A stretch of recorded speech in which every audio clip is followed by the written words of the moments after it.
Hey guys, welcome back to another video here at the 4x2 Wagon Family Garage, and I'm Brian, and today we are going to be installing the Metalcloak front shock relocation bracket.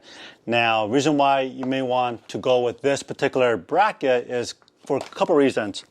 So one, if you happen to purchase the Rock Sport Metalcloak version of the shock, it has this plastic housing.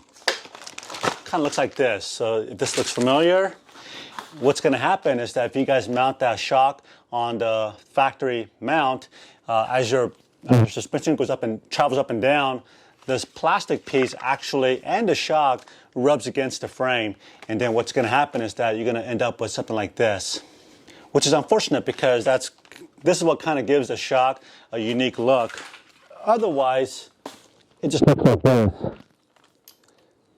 So as you guys can see right here, this is where it's been rubbing up against the frame as it's going up and down on the factory shock mount.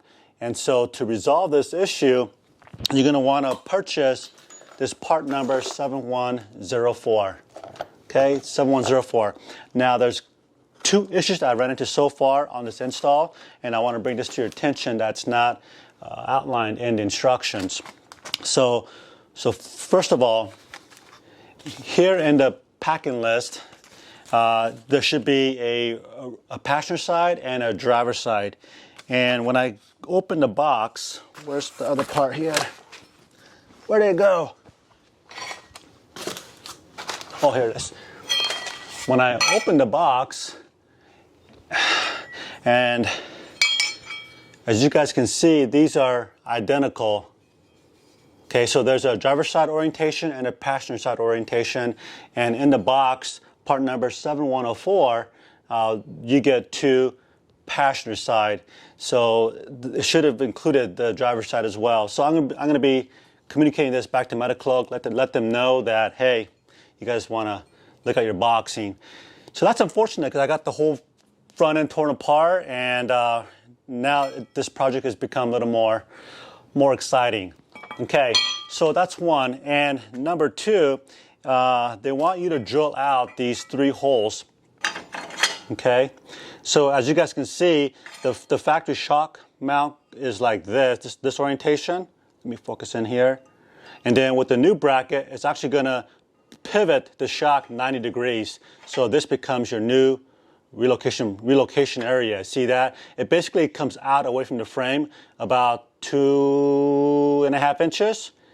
The problem is you can't get a drill in there unless you remove the rotor. So your rotor's got to come off.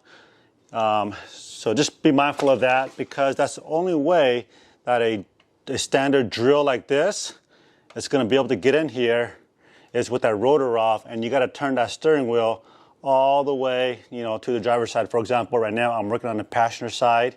So that's the second piece of this puzzle here.